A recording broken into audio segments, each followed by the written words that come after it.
在里面呀，那我说先，我那边装的吧，拉不住，那时候那个有的好不干，这些天来在以前，后边知道嘛，在后边经常那个地方买回来，我非常在那里的吧，哎，我妈老是终于，前的时候那些吧，เขาบอกว่านี่มาอย่างให้มีบัวมีส่วนต่างๆก็ยิ่งสังเกตบูมีส่วนอะไรบ้างหลายแบบก็ได้ที่เราเชื่อไปโฟกัสว่านี่คุณมาเรียนกับตัวกันช่วยได้ช่วยกันส่วนนี้ทุกตัวว่ามาเราช่วยมากันช่วยด้วยตัวกันคุณไม่เสียงสักตัวท่านถ้าเราเข้าไปว่าเขาเสียเป็นท่านแต่แล้วว่าฉันดีเป็นชาวเลยที่อาเซียนผมเห็นช่วงแบบว่า哎，你看像是他如对了，我就是种水多天的来，你那个水那多天的没有美，就没有趣了。种的时候谁嘛？对不对？啊，你说不能没吗？他那个他收入可能多少买的好了，对吧？他还能经常他们是说的可以，然后其他我也不知道。说完了，把作业留下空档作业，留下空档也就是什么？就是这个叫，我们说的，有时候我看那个人数嘛，时候我不那个不看那个忙嘛，我看你有时候重点的动力很大的，那这些你呀，那上周7天你呀，啥不看别人你就都没有。sa ko wa ga hian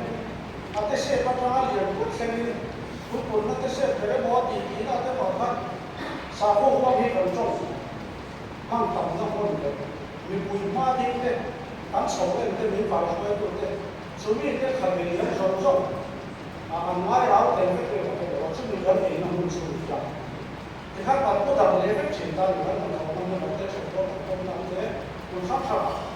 ha wa ha ni còn thằng hít vì sao trong thì xã sai phải được khám được không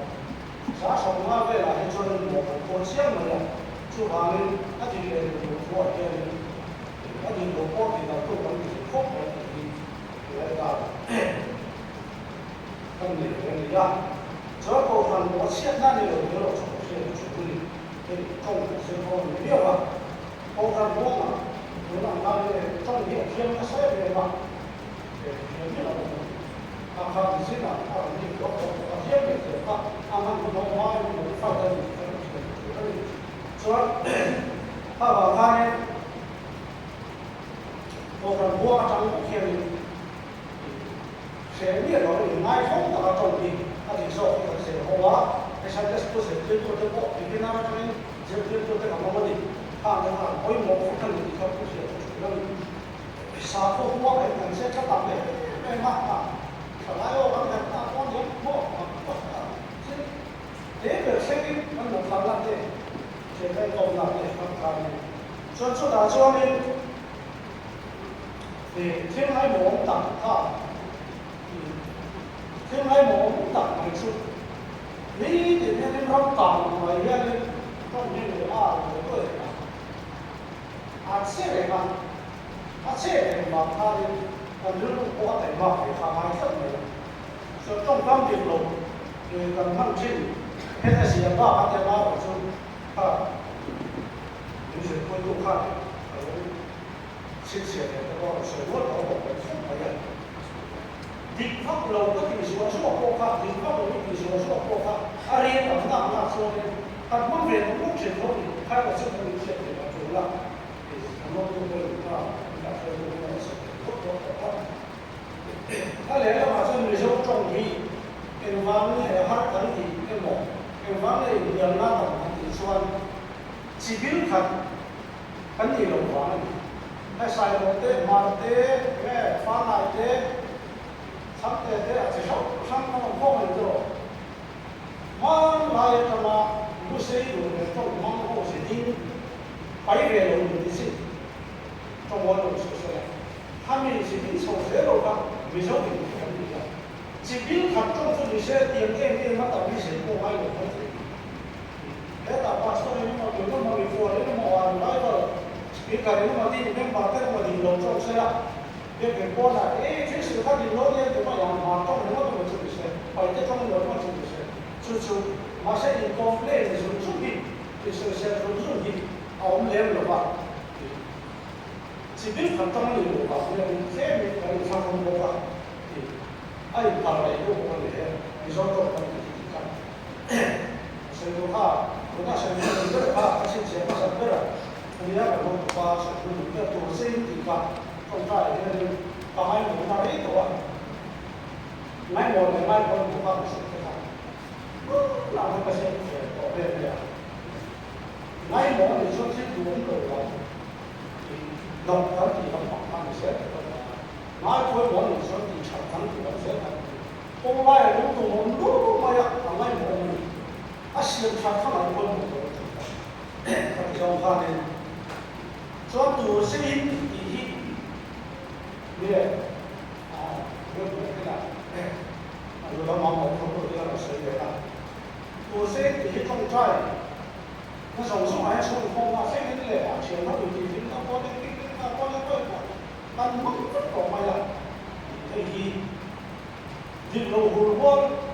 这个水那么大。是那个我也不能说的话，他说的，你有我地方呢，慢慢来，他现在呢种菜呀，差不多嘛，慢慢说做生意，也没有做生意，他那也做这种在生意，那些时候就像你说，他们我这个他们还做到可以去干，把手把很多的东西干，那个或者是我这样。当然了，写手养出来的那几种写字，你看你说把什么哟？比如写字，种稻写，比如说种稻写，那种是这么里，专种在多把那个当地的这里面，都没人顶了，这是他给上山，种在你看到，读过这个地方了，你那还是说当地的这里人，这是他们的地方，当地的东西。Fisher ko ko ko ko fa na de siya me bin siya ka ko ko siya me bin na ba ha ko ta ni ta ram ku bo ko ta ma siya kan ma ko ni de bai thai siya kan yo de ko ko we pandi ne iswa me ni pandi ne ki wo ki address ne ni lo ya to bo ni na ni cha但上出发的关注的感谢多啊，这多的这个你说还要做吧？你说明的你的内容，这个不能马上你天看住了，看住那些什么来了，啊，你看住啊，你为了看住不吧？你那个你的公司还有什么你是你我那个你这个为了你啊，这他后面来。他就是那个，我们就是这个，另外一个，说不那呀，但是这说唱不完的，也不说太起码也明白了面的，中国都是虽然你们说的话，他把他的感觉对不对？个前面我讲的龙帮龙话的，也要龙帮情感，对吧？买啥嘛？这个他们都不必给的，很多的时候给这个的话，不能在谁那里？这你看来呀，转路后边那种安稳浪的安那种，后来给我看这个做的就是，是这个好不？那种帮助就学了，那种帮助的，那种帮助就学了，我们现在是找有些写的就是你说没问题的这，那快速就是很低的这，且那个当时我过去的帮助那个学生，帮助那个你看把外国人说上来以后，啥了一个点，其实我的话，你的钱我我们来说，外国的你看我是别个嘛，我帮助是比较高的。你今天你看小我了，你们弄好多我做了这个路呢，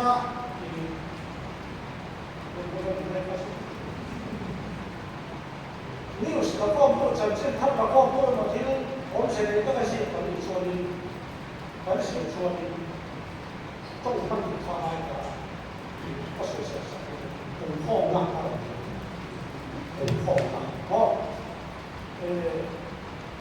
上次他们的放水度的，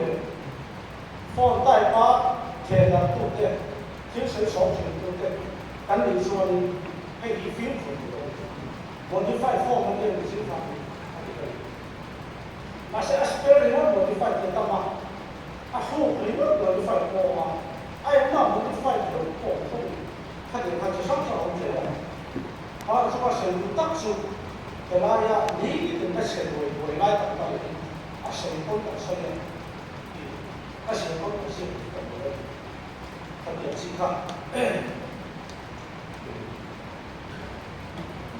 每一点，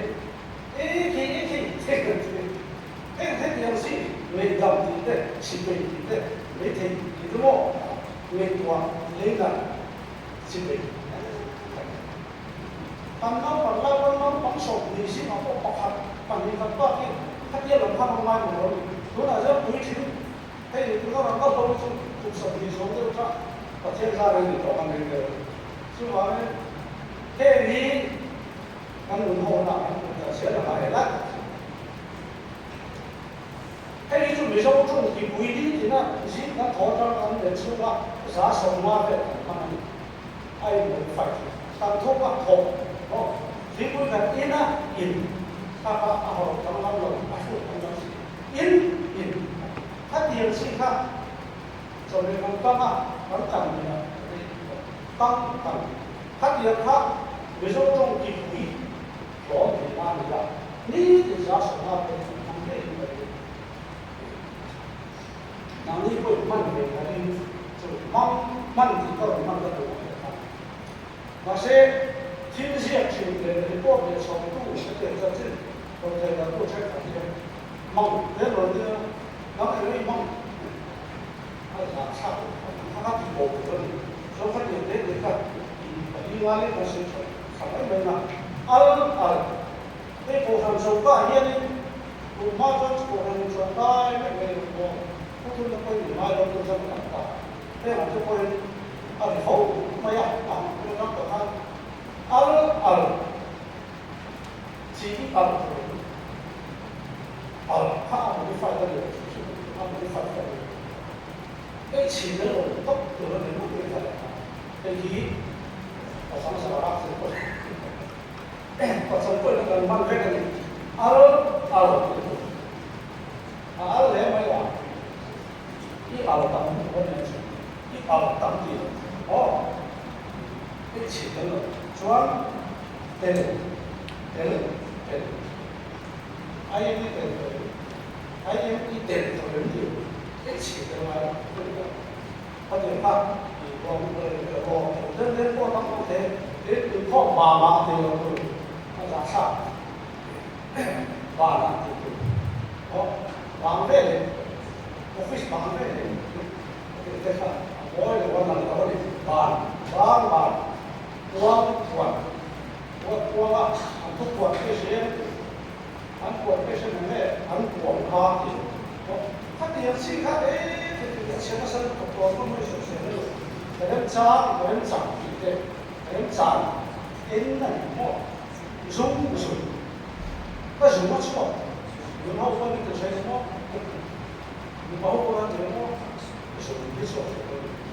nó chưa bằng cảnh thì thế cũng khó lắm chứ là sự thật không mà giá thì có ý để có cái gì giá nó có được không giá nó có phát có cái gì mà giá nó có phát là giá thì nó đi ra mà nó sẽ không có nó他跟我亲戚的人一样，他没有这样属于我现在到了嘛，厨房里等让你读书，上课别人上课人家上课不一样，还有我那窗口人做不同，我有个啥，说是规模的，我是看你方面我打算，我看我嘛，人家跟你说跟你看你嘛的话，这我。他整个的去的，整个的反正去的，还有你看到有手手术去打啊，现在我手术的啊，咱把说的这个我这天，俺老弟说这有的就是可以的，啊手术他们有的时候方面嘛，然后 tu se siam lo de anti perfect lo ko mang di ta ye andi nan di lo kha a di ke mo ti in o pa te la lo ko tu ho te ka kan lo da so pe le la le te na su su pun pun chi sang da ta li ye pa pa ni se la san khada li am tawa la ku sa ti an chi ki lam sa ti tu ni la la ko hi tu ni si ma ka so te la sa tu ni lam sa ti te ka ma pa ni la sa na ni la a tu le a sa mo ni ma sa na ni pa pa so te le lo ko ni ye chuan tai ma ko tai ma ko ko ni la si ko ni te si ka te ko ni la le lo ko le lo ti lo ko ni la le lo na ni thế nên thế thì nó liên quan gì so với gì thế anh thế nó có số cái số để nó gì đó nó lì tiền ra thì mà lì nó thì được phải thì nó được có cái nó sẽ được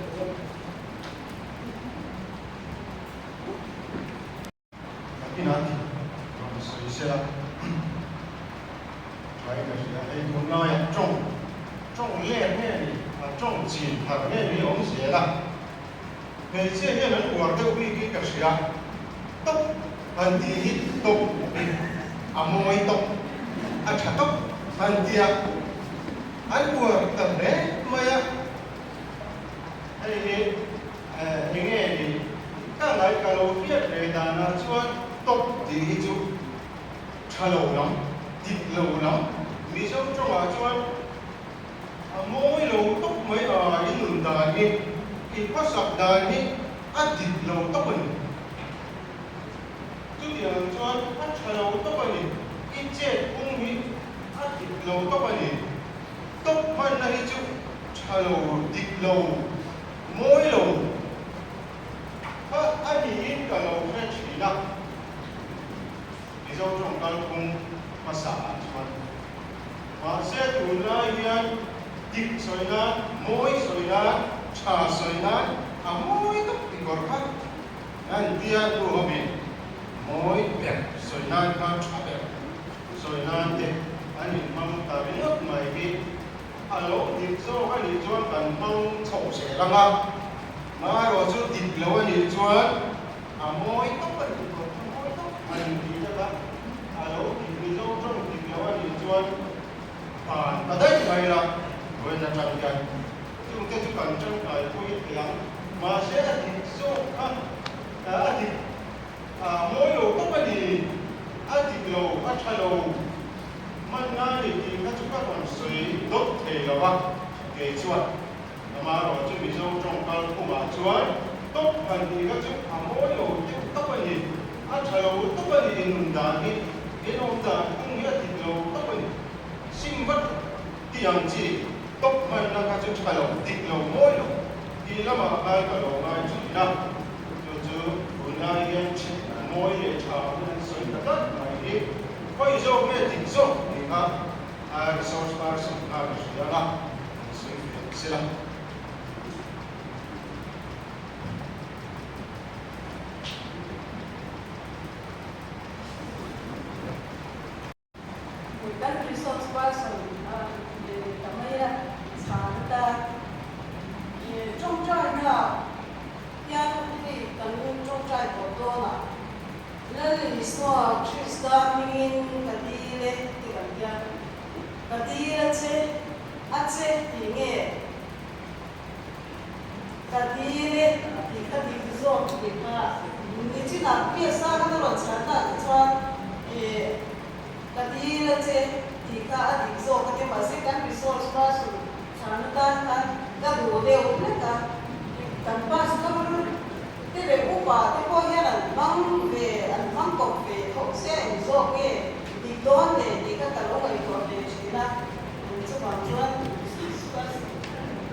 con thằng tệ tâm á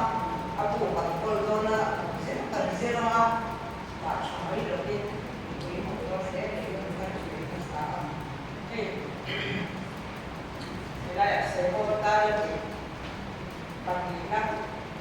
trong công việc là cần văn chương cái thứ gì bảo rồi mình sẽ ăn thì ăn thì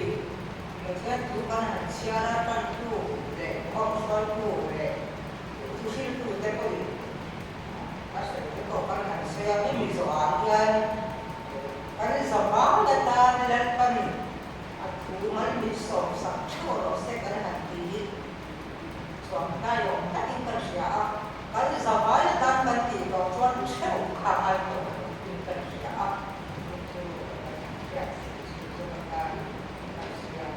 din ini na nam da le le ko bang ko ko ko ma na ko ma sa ni le lo ki sa ni na ko siya ko ta so ni sa ki ko siya ko ko ni ang su in con soi tu bên thì chuẩn bị già nè khổ cái con này là khổ suy nè khổ luôn là con đó đi lên đã thành thân sẽ ra sắp xuôi khổ con tu cái này con nào cái gì suy tu này cái chụp tu xây lâu cái nó suy nè trên thật cho nó xây ra cái mà tu tu nghe tu ra thế cái nhiều cái là nói cái một câu sẽ tin suy tu ra thì suy rồi cho là trên này chua ở trên tại nó qua là cái là về đấy á thì rồi khoảng cái cái sao một phút mà là thì cái lúc cái tin cần sửa thì không soi tu cái gì thành sợi mấy cái rồi cái mà anh nó sắp rồi anh tin suy nó thì em bảo anh chua thì he sợi tiền dễ thì ta sẽ là đi giá này không soi tu anh em xin phạt rồi in họ lo làm phụ tây gần phải còn để phụ là với cái hành ra thời gian khi nào tăng đến giảm ăn to thế để cắn thành ăn to thế nhưng mà cắn hồi là con á có là ăn thì thôi là chủ để ngủ còn đến giảm to cắn thành to thì về đi nên đã có thời gian này cũng ăn thôi thế hồ lộn có được là hồ mà nghe đi thì nó mới sao nó học đại của ta sẽ bắt đầu phát triển mấy cái là cần rất giản không tốt này cần thành tốt thì còn cái thì có này của ông ấy phải này là sẽ là cái cần sẽ là không sẽ là nó sẽ không có gì hết cái giờ đây là cái không in là sẽ không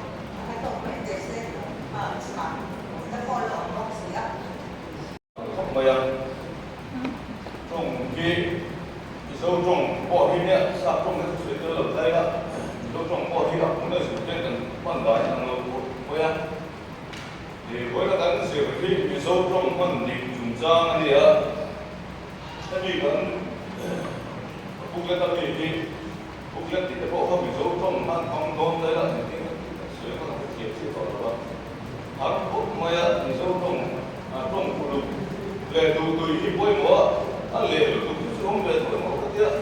người cả chú và vào hạt tiền thấu là anh đẹp live phone in radio anh live phone in anh đã thành sự là thật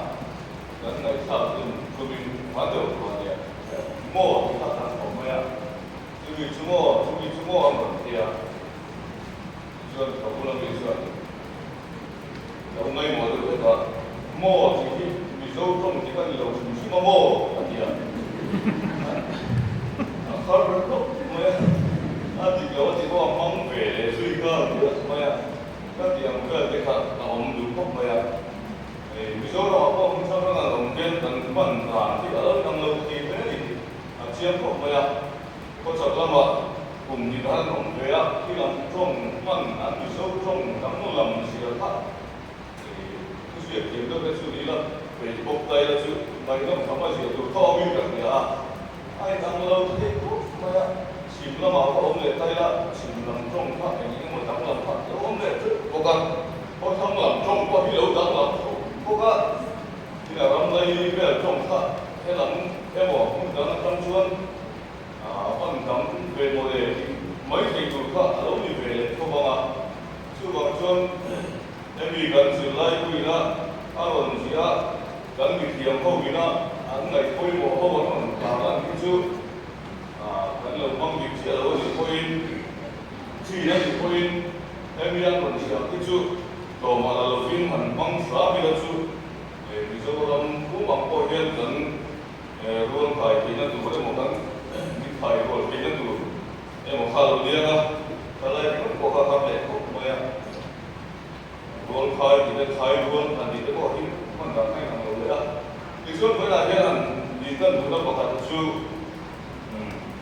แต่มีการสื่อเราดูพันธุ์นั้นต้องติดเรากันมันช่วยไม่ได้เสียบ้างช่วยกันดีเสียติดได้ยันในคุยโมอันช่วยไปดูพัฒนาในนู้นละที่น่ากันสื่อไล่กันสื่อตัวกันจะมีส่วนผสมของเราช่วยหลังเพราะว่าจงลูกจุดจ้าทางอินเดียรำหัน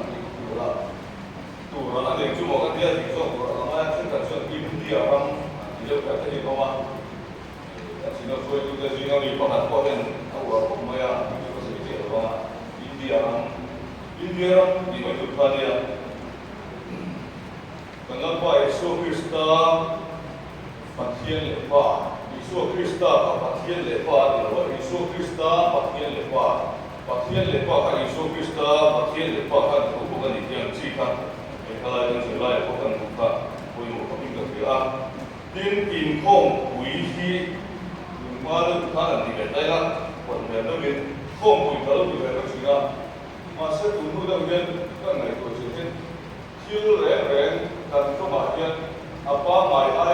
เรียนเรียนรู้ปุ๋ยอย่างที่สุดปุ๋ยที่นั่นก็ต้องรับเสียไปที่โรงเรียนเรามาปุ๋ยเอาผมเชื่อสักอย่างไม่หลบเร็วปุ๋ยท่านได้ท่านเรียนกับท่านบ่งออกมาบ่งปุ๋ยถ้าเราเรียนกับเรียนแล้วจนพวงออกมาพวงเด็กพวงปุ๋ยแล้วบอกว่าที่เอาปุ๋ยท่านต้องเรียนส่งว่าเราปุ๋ยส่งสิ่งการเรียนไปอ่ะยินข้องปุ๋ยเนี่ยดีฟ้าเองก็ที่ไง exception ทางส่งกันมาที่ไงดีอันนี้เนี่ยมีข้อกันในตัวท่านนี่ปุ๋ยได้ท่านยินข้องปุ๋ยkarena dia tetap membayar itu ada di semua orang oh kan dia ada exceptional case ni lah itu lebih karena dia tak cuma apa juga itu inform bui angkat lah sampai kan itu dari kemudian di belakang belakang itu ada dia cuma apa tolong tidak boleh tolong di sok tansan ini mau tansan itu untuk bahwa 저 과일민 누이나 주마 에이 우리가 수가 다른 거가 지금 보면 많아. 저거를 과일민 주매야 꼭간디야. 과일민 주매야 꼭간디야. 과일민만 주마 누이 마세하고 저가지고 과일민 주 아니까. 근데 난 보이사간 더로마 수비로 pompo 수 더로 아니 pom을 뭐 pompo 지로 보니까 제가 토다가 좀 토롱에 뭐야 맛에 나온 아니도 아주 커비 아주 마티가 아주 토롱 아니도 아니 디가 디엄 쪽에다 안 써이 자 받아니 이 두나 이하는 라이브에서 한 번쯤에 가서 두 나이도 같은 가만히 모두 봐가지고 다 회라 단방만 다른 팀에 지하 다른 về là cần thì ta mà sẽ cần bàn về lệ cả bộ pha lắm về lệ cần thì về là anh thì ta không mấy lai đi anh thì số na ủng hộ được chỗ mà vâng lai cả thì chẳng phải là không đâu thì có cái về lệ cần thì ta về là anh thì ta mấy lai đi thì sẽ tìm mặt cần thì đâu à tin có sáng lòng trong đâu chỉ để có cái thì đó là anh thì mới là cái về thì ra anh thì đâu có thì đi số chúng ta cái chỗ là đi số cái chỗ từ đó là cái chỗ là về bồi về thì ta thì khi mà rồi sự cán động nó muốn đi số cái thằng mà cái chỗ cái năm chia xuống là ba lúc tụ thì cái bộ thì với cái Dr. Arjun Kumar mà đi bị Gideon International Bible College đó thì sẽ là một cái lại thành thì là nó cũng sẽ được thật nhưng mà để sao để biến về đó các câu tụ khác các cụ các lối tụ cái gì đấy đầu tiên là lúc tụ thì mà nó sẽ lúc tụ khi các điều ăn mà của nó ăn phải là uống mà ăn của nó gì lúc tụ cái gì cho đi lồng cho lồng lúc tụ cái gì thế lồng cái lồng để mà cái lồng không để cái một cái gì trong các ví dụ như là các ta trong các lúc tụ mình thì các phim đã được ghi vào mà là chữ lồng phía thì cái lồng tụ cái hành thì mấy chữ là ôn nó thì không được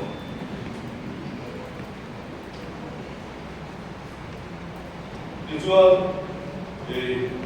Sunday school sẽ lại cái cái lỗ chủ là training thì cái training chú ý ama rồi chú nên vì Sunday school office làm MSSU làm gì đó thì anh sẽ là này cho training anh là cái lỗ cái này training chú Sunday school sẽ cứ training thì MSSU office làm gì đó train làm cái anh tìm số hay thì anh sẽ cứ quân gì đó thì cái sự nó cũng là mà thì training anh thì chúng ta cái bộ thì cần phân bổ cái bộ cái thì anh phát triển đi là sự làm chi này nó là sự hậu nó thì chúng ta cái lỗ chứ training nó cái lỗ làm gì thì cái cần trong thời gian hiện muốn ra bao nhiêu công việc thì là sử dụng chất quá còn những cơ sở là lỗ cho mình không xuôi luôn thế hiện lần ba trồng trái là trồng trái của tôi thì cái trồng trái là cũng phải đi phải suy nào cái số đi trồng trái của là không thì thôi á thì mà chuyện về cho là chuyện đi trồng trái của là không cần kia à của bạn thì trồng trái là đi bảo cái trồng trái của là không thì chuyện khác đi cần cái hay là gì đấy trồng trái của khi cần thì bây giờ muốn những cái chuyện của ông biết có cái thì có những cái thế cái gì dùng cái đầu vào luôn dùng cái cội và những cái là những cái sử dụng cái kiểm tra đó, hắn tổ nga cần suy lệ được chứ, Sunday school sử lại cần sử, cái gì, khai quang tu nó mà, khai quang cái quay chân chuẩn, mà lắc này thì cái gì, khai quang là hiện, hắn tổ và hiện, hắn làm sử cho anh dùng cái gọi hiện, lệ, như lại, lệ về hồ linh quang bằng gì đấy, sử lại, cái phong tu na làm sử dụng thu gần dự tế, thế mà gần thu dự tế là phần mình sống sẽ có sẽ ăn kia thì thu nó đi em đi đâu em đi cả cái yếm chia đó ba, thì chúng ta nếu có số đó ông đi bốc à, thế nên ăn thì lấy đó ba, à thế mai cũng phải thế ba, bắt đầu ba, ai cái cái đó ba, là phần thu gần giá ta nó sống rồi sẽ thì chỉ là phần thu nó sống rồi sẽ đi thế, vài bốn sẽ rồi đấy, thu phil đâu cái là mình rõ sự rõ thế, nó là cái gì đó, tổ chức bản thân, cái tiền gì lại rồi cho cái gì về hậu của cái gì thế khác, rồi lúc đó số đó ông đâu trong tuy dụ để tiền dọc tên, sang thì của nó là ngay á, mình bỏ đi sẽ trong cái số, thì anh mình đã chụp luôn tiền, anh tỷ lệ lúc tụi ông thì nó ông về thì tụi nó có kia, anh đi đầu xuân, anh quay sang cũng không phải á. Là chuyện cái đó là cũng như sân thiếu không thế đó có cái chỗ nó xiêm lấy cái bộ đi để nó mà cho đi nó về được không vậy tỷ lệ thả chỗ ông để về thì lồng bộ xiêm xài cái chỗ mà điểm thì lẽ là và như vậy là những thế là vì vậy là cũng bằng gì chứ với thả thì được thế chúng ta kia gần như lại đi rồi chỗ cuối một hôm cũng bây giờ thì chú cũng bây giờ xin lỗi của họ dự đoán là sẽ mà đi dùng phạm vào cái rồi chúng ta cũng để thằng kita cần đến cái chỗ này người làm cái tất cả cái này thiếu chia đặc sự đó phù không chỉ là phù có tỷ lệ ai đâu đi phù lồn đấy mấy tiền tiền cái chỗ phù lồn đấy mấy thứ gì xóa cái gì đi ta trong cái đó xóa ra cái phù chú cái thì làm phù thì lại khác phù hi sẽ phù hi lại phong phù thế thì sẽ bắt đầu phù cái đồ chú sao chú phù nó lại à cho cái đồ cho nên pha cái cho cái sợi điện cái cho này à cái cho thiếu chết đặc sản là cho nên phù cái cái hàng đàn đấy là gì cái lại khác phù chú anh bị ăn có đồ thiếu chết đặc sản là khác nên các bè phù á thì phù đồ đấy bây giờ phù đồ đấy bây thì lại khác khác học các cái rồi là thì để sẽ